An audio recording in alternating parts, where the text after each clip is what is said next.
Ahoj všichni. Dneska jsem se rozhodl udělat prkínko.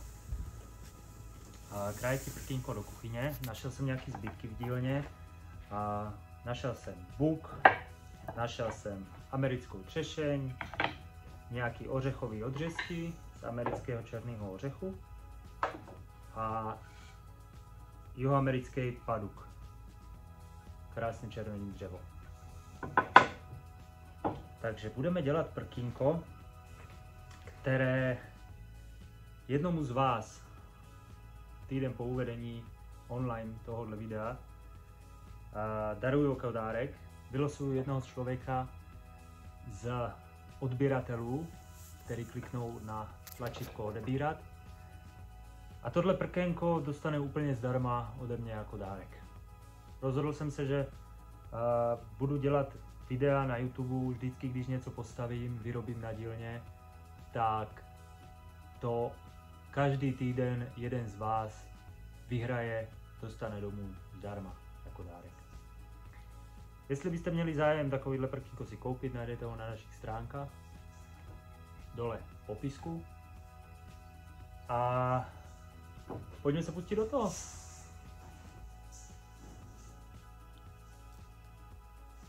Takže prvně jsme museli všechny odřezky oholblovat z jedné strany, protože dlouho leželi, několik let leželi v polici a nebyli už úplně rovný. Takže ořech, třešeň, všechny odřezky jsme ohoblovali z jedné, některé z dvou stran, aby jsme je mohli taky hezky říznout na pilepak, upravit. Já to pro vás trošku zrychlím, ať se na mě nemusíte dívat celý den.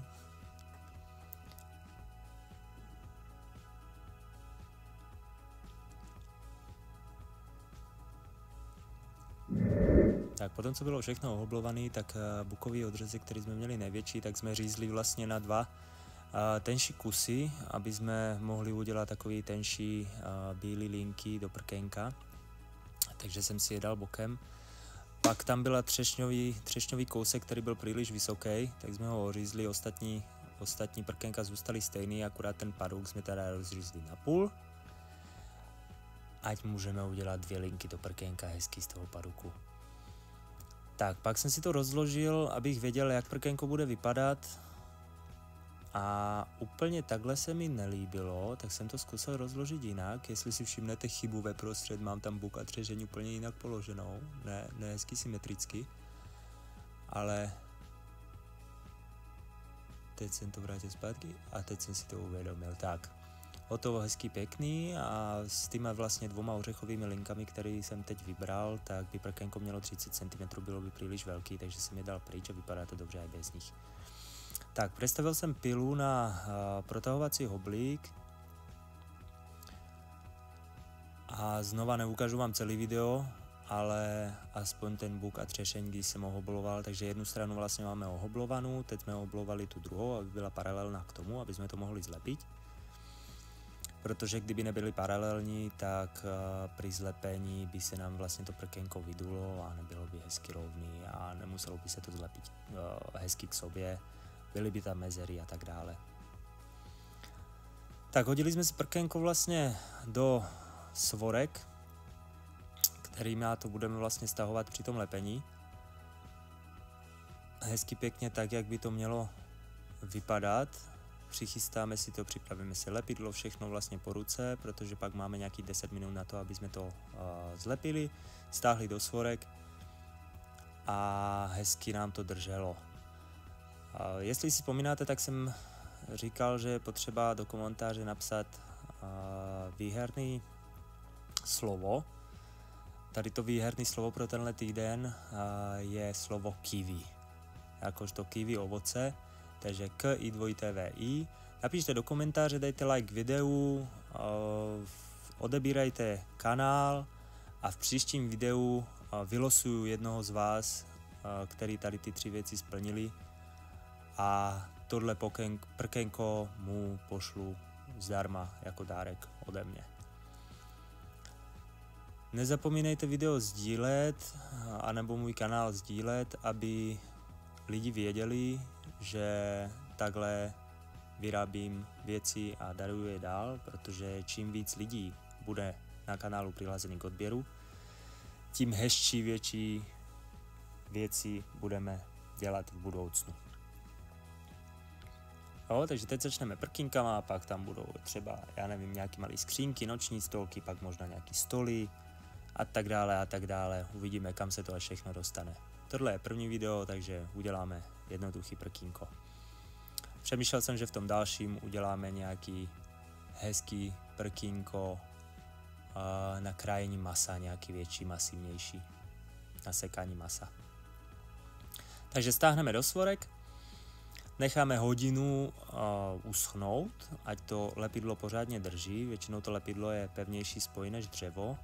Ze spodu oškrábat všechno lepidlo, které jsme vytlačili ven pomezi desek, ať máme hezký rovný povrch a můžeme to znova celý protáhnout hoblíkem. Naštěstí má prkénko 28 cm a hoblík má 31, takže se tam celý vejde.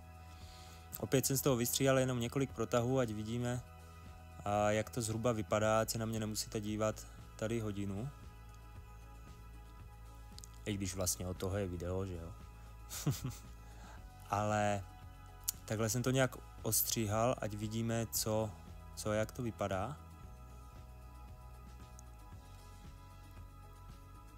Samozřejmě video je zrychlený, aby jsme se na to, jinak to trvá pomalinku to prochází. Tak a myslím, že jeden protah a máme ho oblováno. A ještě dva. Tak, zkontrola, jestli je to vždycky rovný všechno. Nařezat na míru, takže nařezeme na 40 cm na délku. A symetricky centimetr z každé strany dolů a to má hezkých 27 cm. Tak, prkénko se nám hezky leskne po oblování. Nádhera.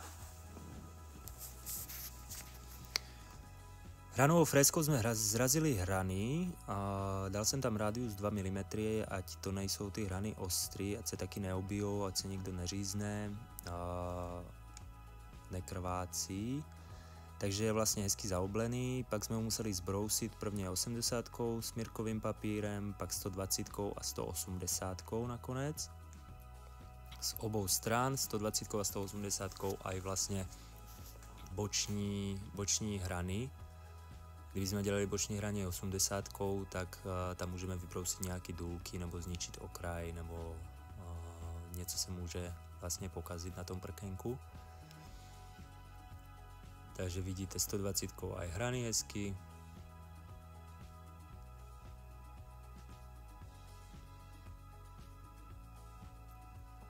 Vyměnili jsme za 180, znova zbrousit.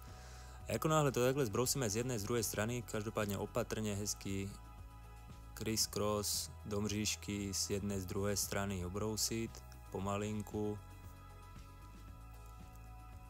Tak jsme ho nastříkali vodou, ještě ne teda, ještě hezky hrana jedna, druhá, no tak. Dobře to děláš, Matěj, ano. Tak ručně zbrousit ty radiusy, ať je nestrhneme bruskou. Ať zůstanou hezky tak, jak jsou.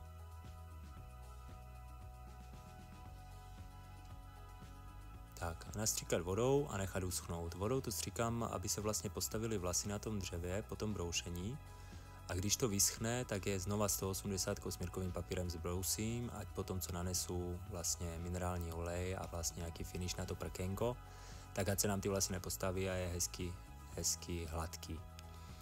Tohle je, myslím, asi určitě minimálně moje nejoblíbenější část stavby prkénka nebo jakéhokoliv nábytku z masivního dřeva, kdy vlastně nanáším minerální olej nebo jakýkoliv finish, a hezky to vybarví barvy prkénka.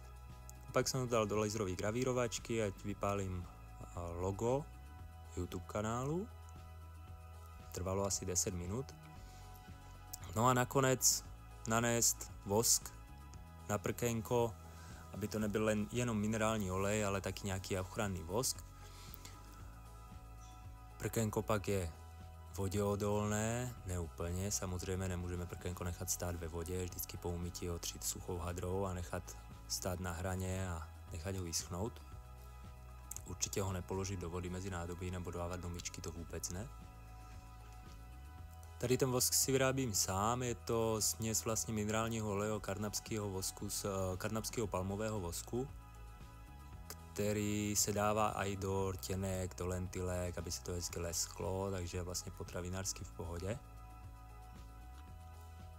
Pořádně natřít, vetřit to dovnitř do těch vláken toho dřeva. Tak, natřeno a máme hotovo. Tak tady to máme. První prkénko, první výrobek. Za týden ho někomu z vás daruju, někoho vylosuju. Pamatujte, co je potřeba. A přihlásit se k odběru, je potřeba dát like videu a napsat do komentáře výherné slovo, které bylo řečeno ve videu. Nezapomeňte video a kanál sdílet.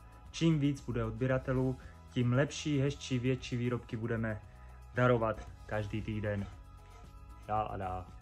Pro tento týden děkuju a vidíme se příště. Čau, čau. Jo, a ještě jedna věc. V příštím týdnu u dalšího videa vyhlásíme výherce tohohle prkénka. Takže nezapomeňte sledovat. Ahoj.